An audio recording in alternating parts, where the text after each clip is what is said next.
আল্লাহ পাক ইরশাদ করেন, প্রত্যেক প্রাণী মৃত্যুর স্বাদ গ্রহণকারী। সূরা আম্বিয়া আয়াত ৩৪। ইসলাম এমন একটি ধর্ম, যেখানে মানব জীবনের জন্ম থেকে মৃত্যু পর্যন্ত ছোট বড় সকল বিষয়ের সঠিক সমাধান রয়েছে। রয়েছে নববী আদর্শ। ঈমানদারের কাজ হচ্ছে তা জেনে তদানুযায়ী আমল করা। মানতে হলে আগে জানতে হবে। ঈমানদারের সামনে যখন যে কাজ আসবে তখন সে কাজের শরীয়তি দিক নির্দেশনা জানা এবং মানা ফরজ।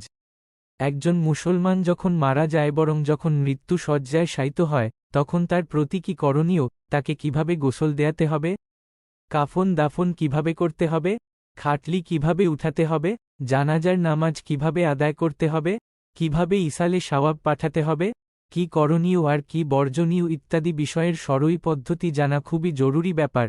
আমরা অনেক মুসলমান দাফন কাফন ও জানাজার ফরজ সুন্নাহ পদ্ধতি জানি না বলে নিজ পরিবার পরিজন, নিজের একজন মুসলমান ভাইকে সরই পদ্ধতিতে আখেরি বিদায় দিতে পারি না। পথ প্রদর্শক ফেসবুক পেজ ও ইউটিউব চ্যানেলে ফিকহুল মাইদ শিরোনামে করা সকল ভিডিও পোস্ট সেই ধারাবাহিতায় রচিত। তবে এতে বেশ কিছু যুগোপযোগী মাসালা সন্নিবেশিত করা হয়েছে। সাধ্যমতো যাচাই বাছাই করে প্রত্যেকটি মাসালা সংকলন করা হয়েছে। তথাপি ভুল হয়ে যাওয়া অসম্ভব কিছুই না। মানুষ মাত্রই ভুল। নির্ভুল রাখার হাজারো চেষ্টা সত্ত্বেও সম্মানিত ভিউয়ারদের দৃষ্টিতে কোনো যুক্তিযুক্ত বিচ্যুতি পরিলক্ষিত হলে তা অবশ্যই কমেন্টে উপযুক্ত দলিলের সহিত অবহিত করার অনুরোধ রইল। সকল ভিউয়ার ভাই বোনদের প্রতি অনুরোধ, ফিকহুল মাইদ শিরোনামে ধারাবাহিকভাবে রচিত সকল ভিডিও পোস্ট মনোযোগ সহকারে দেখবেন।